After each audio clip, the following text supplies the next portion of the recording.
उस लड़का के डूबने से पहले सब चीज़ थी यहाँ पे, सुविधा सारी थी। कौन कौन था यहाँ पे? यहाँ पे पुलिस भी थी, फायर ब्रिगेड वाले भी थे, कोई नहीं गया, वरना 100% बचता वो, 1,00,000% वो लड़का बचता। तो ये आप देख रहे हैं बीच में खाली है, दोनों साइड सूखी सूखी घास दिख रही है। हाँ। इसके बीच में गाड़ी दाखिल, वो जो टुकड़ा सा कुछ लाल जी लाल दिख रहा है कि वो गाड़ी का टूटा हुआ टुकड़ा है जी। रात को 2 बजे मैं अंदर गया था। पहली बात तो पानी में जाने के बाद मेरी बॉडी ऐसी सुन्न हो गई थी बिल्कुल। ये सबसे पहले तो नोएडा प्राधिकरण और नोएडा अथॉरिटी की गलती है। क्या वो इंसान मरने का वेट कर रहे थे? हाँ, ये बैरिकेड लगा दिए दिखावे के लिए। 15 दिन पहले ट्रक यहाँ पे फंस गया था, उसके साथ साथ मैं ऑर्डर देने आ रहा था, वो ड्राइवर भी मैंने ही बचाया था। मेरे पास नए नंबरों से कॉल आ रही, मतलब लोकल के लोग हैं। वो क्या कह रहे हैं? तुम अपना नंबर दे के जाना, मैं तुम्हें सच बता दूंगा 2-4 दिन के अंदर है कि मैं जेल जा रहा हूँ। नोएडा सेक्टर 150 में जो एक युवा जो सॉफ्टवेयर इंजीनियर था 27 साल का, वो युवा इस जगह पर, जो कि आपको तालाब जैसा दिख रहा है लेकिन ये किसी की गलती से बनी हुई जगह है, पानी भरा हुआ, और ये जो जगह यहाँ से टूट के उसकी कार चली जाती है, ये मैं आपको बताता हूँ कैसे कि वो सीधा आता है। और ये पॉइंट है जो डेड एंड है, और डेड एंड पर कोई निशान नहीं लगे, कुछ नहीं। लेकिन उस जगह पर जब वो बच्चा अपनी जिंदगी मौत से लड़ रहा था, तो उस समय एक युवा, ये हमारे साथ है, मोनिंदर नाम है, काम है इनका डिलीवरी पहुंचाना, खाने की डिलीवरी, दूसरी डिलीवरी। मोनिंदर, इसी इलाके में रहते हैं आप? इसी इलाके में रहते हैं आप ना? जी, 150 के रहने वाला हूँ, प्रॉपर गढ़ी समस्तपुर मेरा गांव है। और उस रात इन्होंने जो डिलीवरी ही करने जा रहे थे और जो बहादुरी दिखाई है, उसका आज पूरा देश कायल है। मुनिंदर, क्या हुआ था हम समझना चाहते हैं, क्योंकि उनके पिता की तो हालात ऐसे हैं कि वो बोल नहीं पा रहे हैं। लेकिन आप वहां पहुंच गए थे, किस समय पहुंच गए थे लगभग? लड़का, मैं लास्ट ऑर्डर लेके आया था 2:45 बजे के करीब, तो उस टाइम मुझसे आने से 5-7 मिनट पहले लड़का डूब चुका था। लेकिन उस लड़का के डूबने से पहले सब चीज़ थी यहाँ पे, सुविधा सारी थी। कौन कौन था यहाँ पे? यहाँ पे पुलिस भी थी, फायर ब्रिगेड वाले भी थे। फायर ब्रिगेड वालों के बोलते हैं ना कि फायर ब्रिगेड तो आग बुझाती है, उनके पास छोटी नाव भी थी, सेफ्टी जैकेट भी थी, जिसको पहन के मैं खुद भी गया था अंदर। उस समय उनके पिता भी थे? हाँ, लाइव देखी उन्होंने अपने बेटे की मौत। वो क्या कह रहे थे? वो कुछ नहीं कह रहे थे, सदमे में थे वो सदमे थे। किसी से कुछ नहीं बोले। तो जब ये जो फायर ब्रिगेड वाले थे, जो दमकल विभाग वाले, जिन पे ये साधन होते हैं, इनकी ट्रेनिंग होती है, वो इसमें कूद जाए, तो वो क्यों नहीं उतर रहे थे? कुछ देखा आपने? क्या बोले थे बेसमेंट सरिया है इसमें, और धुंध में गाड़ी नहीं दिख रही थी, धुंध बहुत ज्यादा थी, तो गाड़ी नहीं दिख रही है, हम कैसे जाएं, ठंडा पानी है, बहुत सारी चीजें हैं, उन्होंने बस बचाना ही नहीं था। तो आपके अंदर ये बात कैसे आई? क्या सोचा आपने उस समय? कैसे करके दिमाग में आया कि मैं ही कूद जाऊं? मैं ऐसा हूँ जी कि पहली बात तो मैं हर चीज में परफेक्ट हूँ, मैं तैरने में परफेक्ट हूँ, मैं स्पोर्ट पर्सन हूँ, मैंने MMA, karate, mix martial art सारी खेल रखी है। फिर मैंने थोड़ी इस वजह से छोड़ दी कि मेरे शोल्डर इंजर्ड हो गया था। वो काम आई आज जी, आपके? वो मेरे काम आई, और वो जज्बा आज भी और आगे भी रहेगा हमेशा। वो मैंने सोचा मैं कहीं ना कहीं वो लड़का कहीं बेहोश तो नहीं होगा मुझसे। ये मैं आया, मैंने देखा कि भाई सर मैं अंदर जा सकता हूँ, बोले तुम पे तैरना आता है? मैं मुझ पे आता है सर तैरना, तो आप जा सकते हैं, कोई दिक्कत। पहले रोका था? हाँ, मतलब इजाजत ली थी मैंने, पूरा प्रशासन खड़ा था और सबसे इजाजत लेने के बाद वो बोले अगर तुम पे तैरना आता है तो तुम जा सकते हो। ये जगह थोड़ा सा हमें समझाइए, तो कि हम तो आप ही थे वहाँ पे। ये जो जगह पड़ी, क्या यहीं से गाड़ी गिरी है ये जगह? जी जी, सेम बिल्कुल इसी के, ये तो आप देख रहे हैं बीच में खाली है, दोनों साइड सूखी सूखी घास दिख रही है। हाँ। इसके बीच में गाड़ी दाखी है। वो जो टुकड़ा सा कुछ लाल लाल दिख रहा है, क्या वो गाड़ी का टूटा हुआ है? टुकड़ा है जी, वो गाड़ी का अच्छा, टुकड़ा है। वो और टुकड़े- गाड़ी भी अभी तक नहीं निकाली है, इसके पीछे क्या रीजन है क्या नहीं है वो प्रशासन जाने। अच्छा, ये गाड़ी क्यों नहीं निकाली है, क्या सबूत छुपा रहे हैं, क्या कर रहे हैं, क्या नहीं कर रहे हैं, क्यों नहीं निकाली है गाड़ी। तो आप जब गए तो वहां पर किस स्थिति में, कितनी देर वहां रहे, कितनी देर को? जो शाम के समय तो पानी एकदम ठंडा। रात को 2 बजे मैं अंदर गया था। पहली बात तो पानी में जाने के बाद मेरी बॉडी ऐसी सुन्न हो गई थी बिल्कुल, माइनस टेम्परेचर था उस दिन, कोहरा था, प्लस में पानी इतना ठंडा था। पानी में गिरने के बाद मुझे ये ऐसा लग रहा था कि बस सुन्नू मैं बिल्कुल सुन। फिर भी मैं 30 से 40 मिनट मुझे टॉर्च का इशारा देते गए, सब जितने भी फायर ब्रिगेड वाले थे उन्होंने क्रेन लगा रखी थी, उस पर खड़े होकर ऊपर टॉर्च का इशारा दे रहे थे कि इधर जाओ इधर जाओ इधर। वो टार्च का इशारा दे रहे थे और एक आम आदमी कूद के बचा रहा। जी जी जी जी, तो वो नहीं आए कोई उसमें से? उसमें कोई नहीं है, कोई नहीं। आपको क्या मिला वहां पर फिर?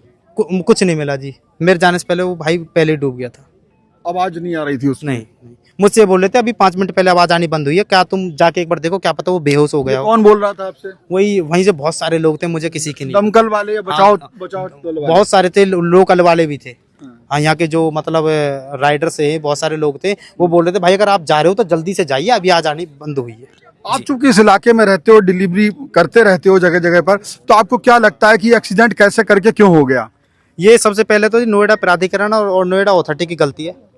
क्या वो इंसान मरने का वेट कर रहे थे? हाँ, ये बैरिकेड लगा दिए दिखावे के लिए। ये तो आज लगाए हैं। हाँ जी, वही तो मैं कह रहा हूँ, मरने के बाद 15 दिन पहले वो ड्राइवर मैंने बचा लिया तो तब नहीं लगे, और कल वाला परसों वाला लड़का मर गया तो तुरंत लगा दिए। मतलब इससे पहले भी एक्सीडेंट हो चुका है। हाँ, ये 15 दिन पहले ड्राइवर जो मैंने बचाया, मैं बता रहा हूँ आपको, 15 दिन पहले ट्रक यहाँ पे फंस गया था, उसके साथ साथ मैं ऑर्डर देने आ रहा था, वो ड्राइवर भी मैंने ही बचाया था। तो आप कैसे पहुंच गए थे उस दिन? मैं उसके पीछे पीछे ऑर्डर लेके आ रहा था, 1:30 बजे की बात थी, 2 बजे तक मेरी एप्लीकेशन चलती है, लास्ट ऑर्डर मेरा 2 बजे तक लगते हैं, तो मैं उसके सहारे ही चल रहा था। उस दिन धुंध बहुत ही ज्यादा थी। अच्छा, आप सोचा कि ट्रक के पीछे मैं चलता रहूं तो उसमें बहुत सारी लुप्त वाली लाइट लगी हुई थी, तो उसे दूर से दिख रही थी। मैं कहा गाड़ी बड़ी सवारी, इसके पीछे पीछे चलता रहूंगा तो मैं सेफ भी रहूंगा। मैं उसके पीछे, वो लड़का भी मैंने बचाया। तो वो भी आपके आगे ही फिर गिर गया? हाँ, वो दाका था जमीन समझ के, लेकिन नीचे पानी था, उसे नहीं पता था। आप रुक गए उस दिन पीछे? हाँ, मैं नहीं रुक गया था, मुझे टायर फटे थे उसके, इन सरियान में लग के टायर फटे थे एकदम, बहुत तेज आवाज आई थी। जब मैं समझ गया, मैं कहा हो गया कान। मैंने देखा, फिर वो हमने लड़का रस्सा, उसके ऊपर रस्सा बंध रहा था ट्रक के, मैंने चढ़ के जल्दी से रस्सा खोला, रस्सा खोल के मैंने उस भाई के पास फेंका। मैं कहा भाई से पकड़ के तू सहारे से थोड़ा बच्चा रहे, ठीक है, इसके सहारे से मैंने उस सरिया में बांध दिया था, अकेला सरिया खड़ा था। लेकिन आपके सामने सबसे बड़ी बात ये आई कि कोई ना कोई भी प्रशासन का या जो बचाव दल का बंदा, वो बिल्कुल भी उसने कोई प्रयास नहीं करा। आप ये बोल रहे हो? प्रयास कर रहे थे फायर ब्रिगेड वाले, बस थोड़ा सा। क्या कर रहे थे? कि साइड सीडी लगाकर पानी में, सीडी पे बैठकर पानी चेक कर रहे थे, गर्म है ठंडा है, बस ये प्रयास कर रहे थे। कोई नहीं गया, वरना 100% बचता, वो 1,00,000% वो लड़का बचता। ये आपको पता है ये पानी कैसे भरा है, क्या है? सब चीज पता है जी।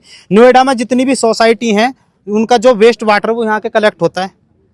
इसको रोड बना दिया है कि ये बेसमेंट, लोटस वालों की ये जमीन है, लोटस कोई बिल्डर है, लोटस कंपनी का, उसकी जमीन है ये, जिसपे केस हुआ है।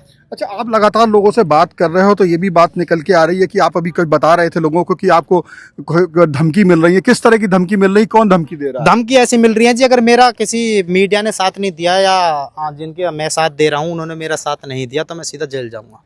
क्यों? क्या किसी भी केस कौन दे रहा है? मुझे शक है इस चीज का, शक है? हाँ जी, 100% शक है। और बीच में वो आदमी आके जा भी चुके हैं, इन्फॉर्मेशन दे भी चुके हैं मेरे हिसाब से। कौन लोग आते हैं? मेरे पास नए नंबरों से कॉल आ रही, मतलब लोकल के लोग हैं। वो क्या कह रहे हैं? वो कह रहे हैं कि इस केस से साइड हो जा, क्यों बेफालतू को तो अपने सिर पे बोझ ले रहा है, क्यों केस मुकदमे लगवा रहा, क्यों जेल जाएगा तू?